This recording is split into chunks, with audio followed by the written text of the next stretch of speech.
ahead and begin by thanking everyone for joining this press conference, where we're going to showcase polling results by Doug Schoen on the Journalism Competition Preservation Act that's currently pending in Congress and commonly known as the JCPA.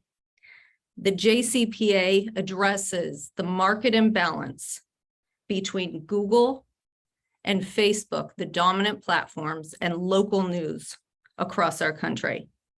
It allows for the collective negotiations between the tech platforms and local news outlet to be able to receive the revenue for their valuable quality journalism.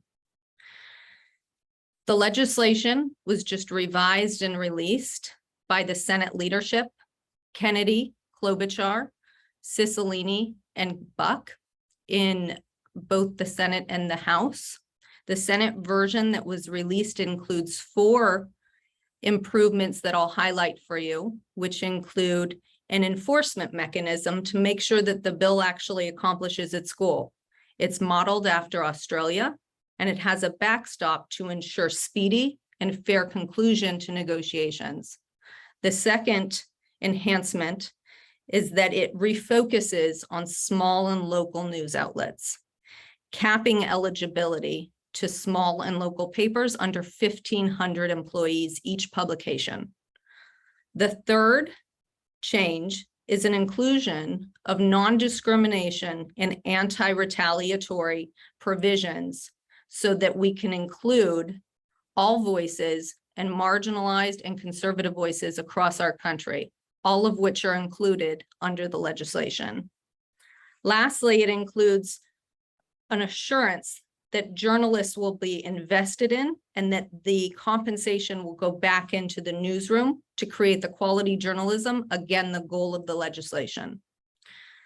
With those improvements, we have garnered tremendous bipartisan support for the legislation as it moves through Congress, 80 sponsors in both chambers, and it's supported by 215 and counting outside organizations of advocacy groups, unions, and others.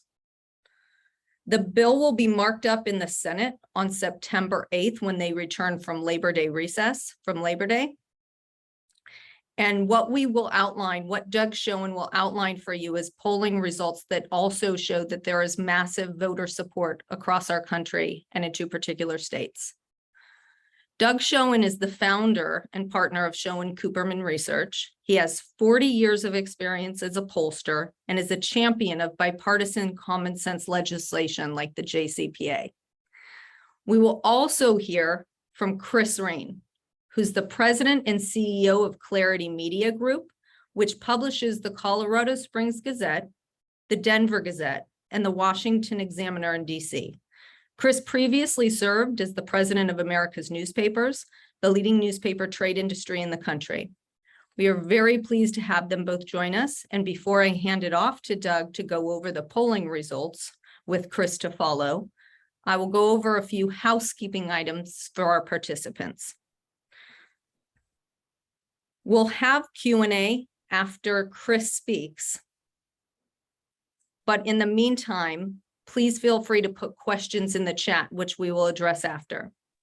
You can also ask questions by raising your hand, the icon, electronically if you're on Zoom video, or if you're dialing in by phone, you can use *9. We will be monitoring the chat and the raising of the hand, so please feel free to ask questions because we will be opening up a Q&A afterwards. And now I'll hand it off to Doug to go over his polling results. Thank you very much, Doug, and also Chris for joining us here today. Danielle, first of all, thank you for having me and thank you for undertaking the survey. Let me say a couple of things about that. My colleague Saul Mangel will put up a screen share now with the poll, but it is a survey we did back in April, 1,000 randomly selected Americans. We also did later, I think in late May or early June, oversamples in Colorado and Louisiana. And Danielle underscored what is, to me, the key finding or the key conclusion of the poll, which is that this is one of those rare issues the JCPA that brings Americans of all ideologies, political parties, demographic groups, regions of the country together in support of fair and reasonable compensation for local media. So let us begin, if we could, with some of the data that we highlight here. As you'll see, the Americans people broadly support the JCPA after hearing a full description, a brief description of it. So the JCPA has 70% support, 12% opposed it, only an additional 18% when they heard a description had no opinion. But you can clearly see that this is something that records enough support, at least in terms of the American people, that we're well above 60% with both Democrats and Republicans. So, slide 2, please. We asked how important it was, and this is something that Danielle alluded to, but I think we want to underscore. 64% said it was important for Congress to pass the JCPA. And when we asked a follow-up question, which is not in the slides, about whether it would impel people to support a candidate by better than 3 to 1, I think it was about 45% or more saying more likely to support a candidate who supported the JCPA, with less than 15% saying less likely. So the JCPA was seen as an important measure and one that was politically popular and advantageous to be supported. Let us go to the next slide. And as I said, it was 45 to 11 plus 34 likely to support a candidate who supports the JCPA. We gave people a trade-off. We said, look, should Congress pass the JCPA because it gives small and local news media more tools to fight back against big tech companies by ensuring that they have a chance to work together and get fairly paid for their work? Or Congress should keep the law as it is, which would require each individual news outlet to try to strike deals with big tech on their own, and big tech should be free to negotiate with whomever it would like. Well, you can see that by 60 to 17, there is support for the basic concept and principles behind JCPA. Only 17% support keeping the law as it is and allowing big tech to negotiate on its own, which again is a strong endorsement, in my judgment, of the equity behind the JCPA.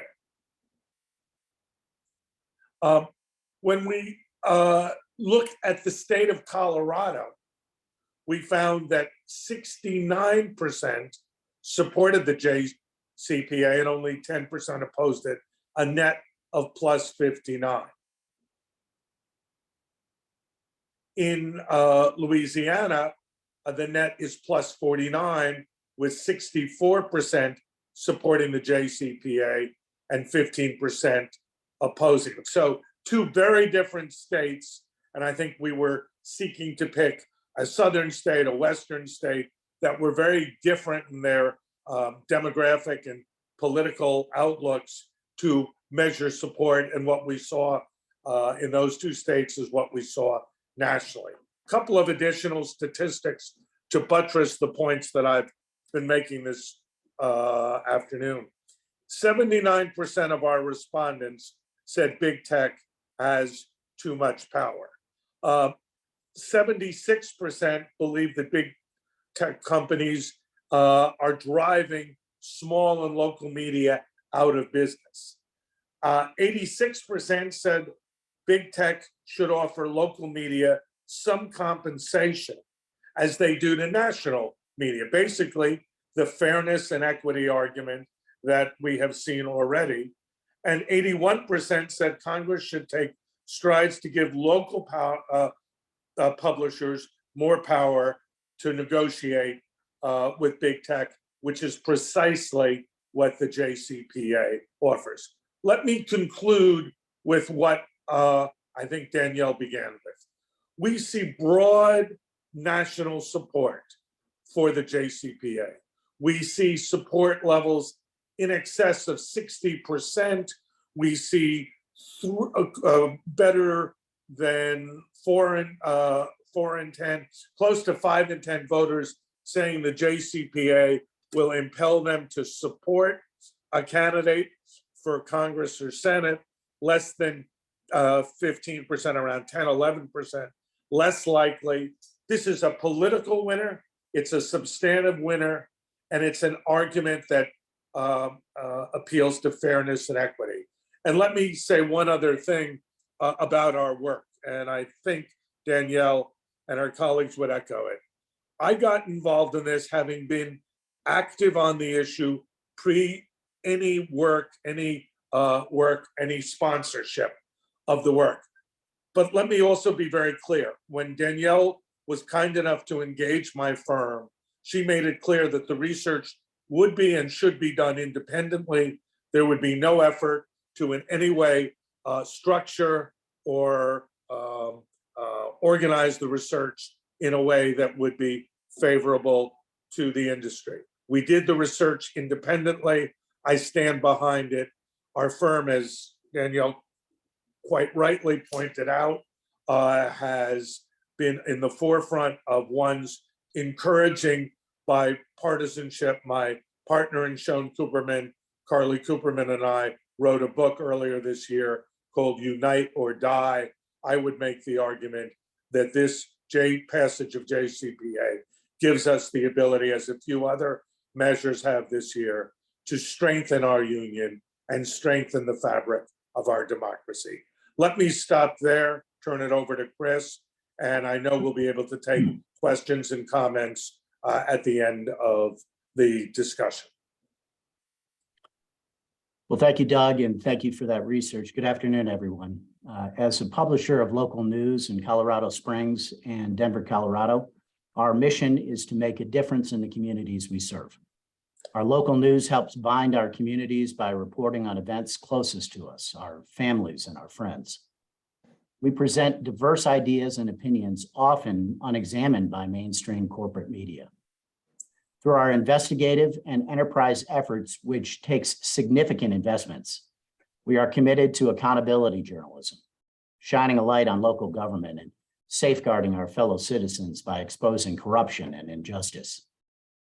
We help lead change when change is needed and ensure a voice for those who need one. In short, we serve as the fabric of our communities and their various interests. 73% of US adults surveyed by the Pointer Media Trust Survey said they have confidence in their local newspaper, compared to 55% for national network news stations. And while Google and Facebook are amassing billions of dollars in advertising revenue, small, local, and independent media companies like ours, which produce the quality content that fuels these platforms, have to fight for scraps. Big tech does everything it can to ensure that its users never leave their platforms for other sites, depriving small and local publishers of our chance to monetize our own content. In my home state of Colorado, 59% of residents get their news from Facebook, and 44% of residents use Google as their primary source of news. They take up to 70% of every dollar from news publishers, and they have zero reporters. The survival of local news is vital to our local communities, and frankly, it's not guaranteed. Small, local, and independent publishers like ours are shuttering their doors. Recent reporting shows that local newspapers in the US are dying off at a current rate of 2 per week. 360 newspapers have closed since the end of 2019. Just as alarming, more than 20% of Americans, or 70 million people, now live in news deserts or in communities at risk of becoming a news desert. Small and local publishers work hard to report the news and cover their communities, yet big tech keeps most of the profit from their work. That's fundamentally unfair, and the JCPA will bring about a much-needed change. Yet due to antitrust laws, news publishers are forced to cut deals with Facebook and Google one-on-one. The tech companies take advantage of this and use their power to ignore small, local, even conservative news publishers, leaving them out of their negotiations entirely. The JCPA would get the government out of the way by removing an antitrust regulation and allowing news publishers to level the playing field by negotiating. It also prohibits viewpoint discrimination, meaning the big tech platforms cannot exclude any media that may have differing viewpoints than their own, whatever that viewpoint is, like our conservative publication in DC, the Washington Examiner. Let me just share quickly some key state level findings from here in Colorado. Doug touched on some of these, but these are specific to Colorado. 83% of Coloradans express concern that big tech has too much power over the news and publishing industry. 79% of Coloradans are concerned that big tech is manipulating the news and publishing industries for its own gain. 80% of Coloradans are concerned that big tech is driving small and local news outlets out of business. 77% of Coloradans believe that Congress should take action to give small and local publishers more power in negotiations with big tech companies. 73% of Coloradans believe Congress needs to rein in big tech by passing reforms that would make the publishing industry fairer for smaller media entities and local operators. And a full 69%, as Doug said, of Coloradans across the political spectrum support passing the JCPA. Passing this bipartisan legislation will be transformative for our industry and absolutely essential for the survival of local news. Thank you. Thank you very much, Chris and Doug. The polling results and what Chris just outlined is very real world impact on newspapers and news outlets across our country. I think is very important to knowing what the legislation is intended to serve and the support that it has because of that reason. We have a couple of questions that are already in the chat. So if there's no hands raised from those who are monitoring, the hands and the star nines, I'll go straight to the chat questions. All right. My first question is, what's in it for journalists if the JCPA passes? I have a couple comments on that I can share, but Chris, because you run a business of employing journalists, what do you foresee as, you noted, transformative impact on our industry as an individual media company? How do you see that playing out within your company of what, how it would impact journalists? Well, I would say this. First of all, we're fortunate in Colorado, we're growing. So we're adding journalists. We have, if not the largest, one of the largest newsrooms in the state of Colorado, because we believe very much in our mission that I outlined for you before. But what's in it for journalists is the fact that we would grow our business. We would continue to retain more journalists and likely bring on more.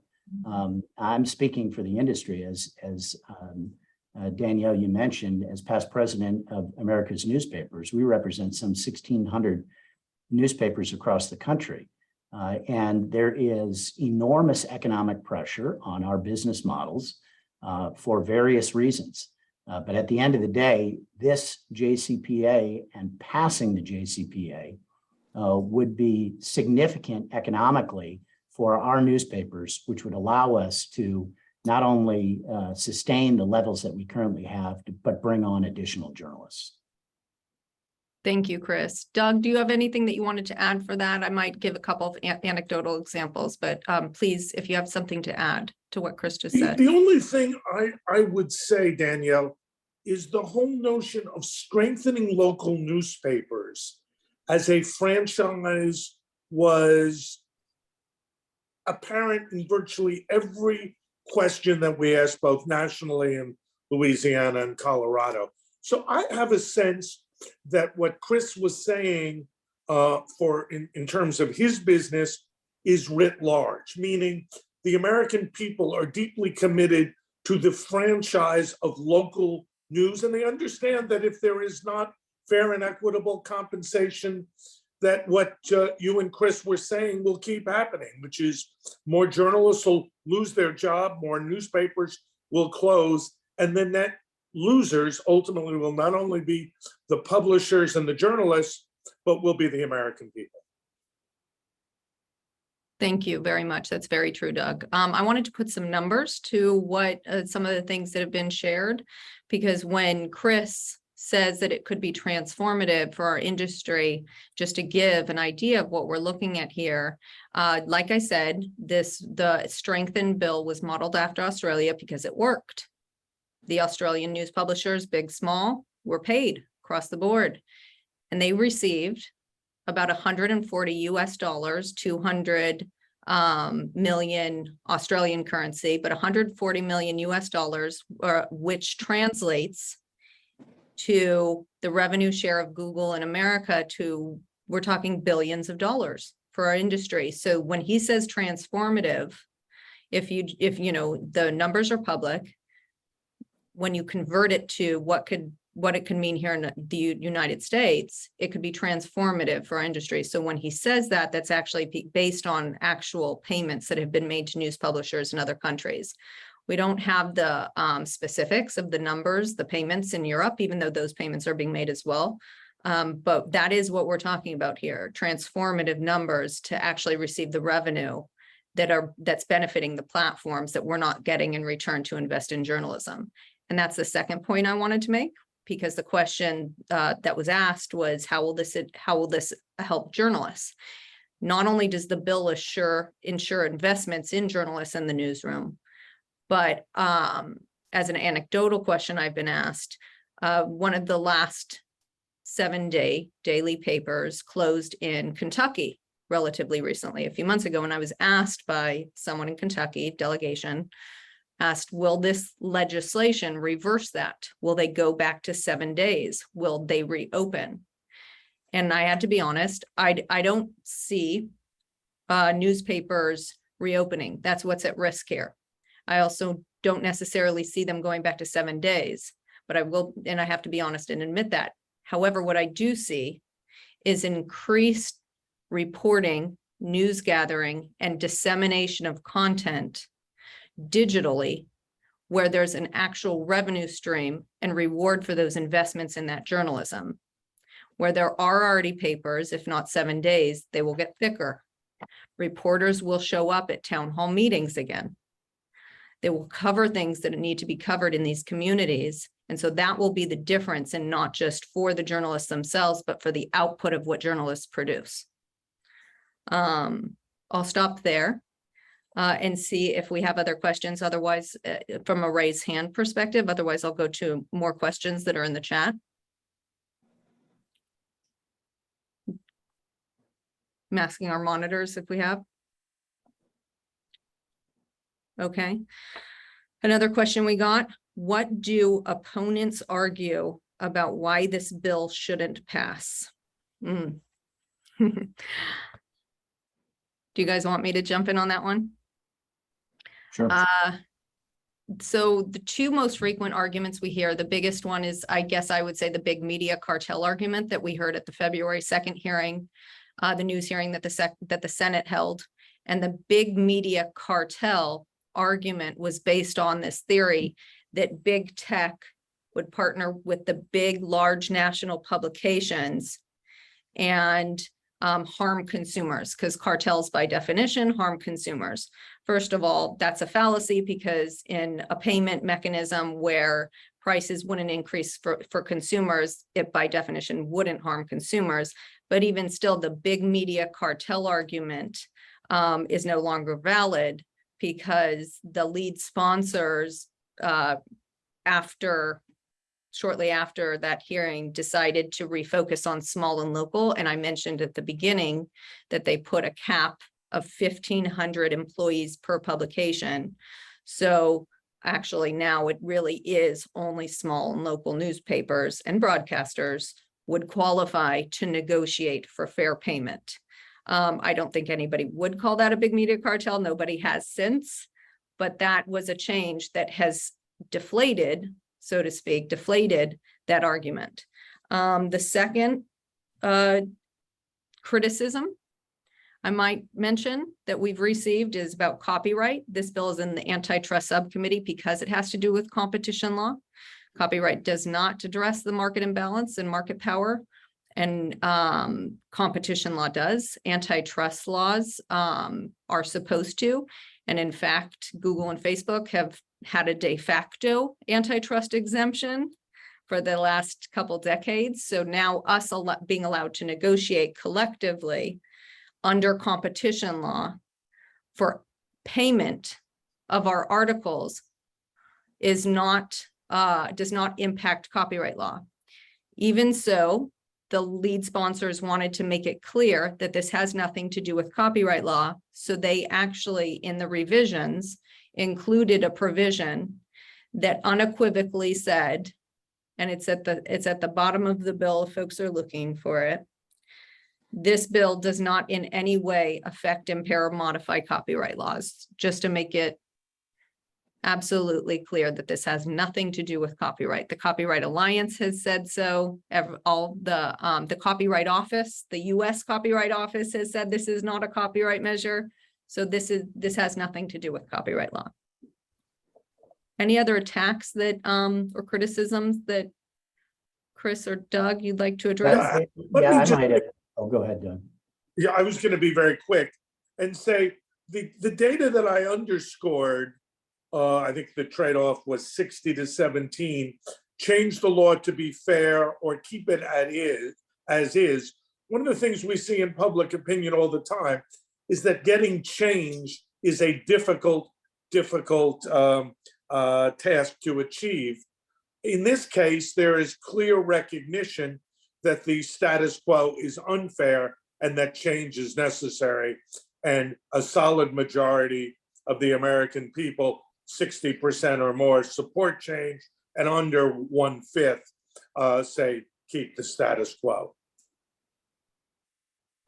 Danielle, I might approach it a little bit differently. I haven't heard many objections, but when I do hear objections, they sort of fall into two categories. The first is, isn't this just money trying to prop up a broken business model? Isn't the newspaper business, or I'll use our industry, isn't it just going the way of the carriage and the buggy whip anyway? Isn't this a natural evolution? And I would say this is not about a pulp product being delivered to your doorstep. This is about local news and being compensated for the quality local news that drives audience across these platforms, and being fairly compensated for it. That's number one. The number two, if I hear an objection, it's something like, well, would this just go to pad the bottom line of whatever companies own these individual news media companies? I can tell you, speaking from as an operator, and this may be a continuation of the first question that was asked, we would invest more. We would have more people at the State House. We would have not only more journalists, but we would pay them more. So this is about an investment back into local journalism and being compensated in a fair and equitable manner for the quality content that we're already producing in our local markets. Well said, Chris. And in fact, I don't see any more questions in the chat, and I don't know if our monitors have any other questions, because I might want to end on that. Really appreciate everyone joining this press conference, hearing about the support across our country from the poll that Doug conducted, which he was correct, it was independent. We felt strongly about that. And the bill has been pending for the last 4 years. It was introduced in a Republican Senate. I think folks forget that because it's been a bit. This is a bipartisan measure. We represent the local newspapers across our country, and that represents the local communities that are represented by those in government, by those in Congress. And that's why I believe we've received the bipartisan support that we have. It is moving forward this month. Our biggest enemy is the clock. And we are working through the remaining work sessions and work periods this Congress to ensure that this passes so that the US doesn't fall behind while the rest of the world's news publishers get the revenue that they're owed. So we'll push forward and also remain available. Doug and his team will remain available. If you don't mind me offering to answer any questions that may come up afterwards, Chris as well. And myself, of course, as well.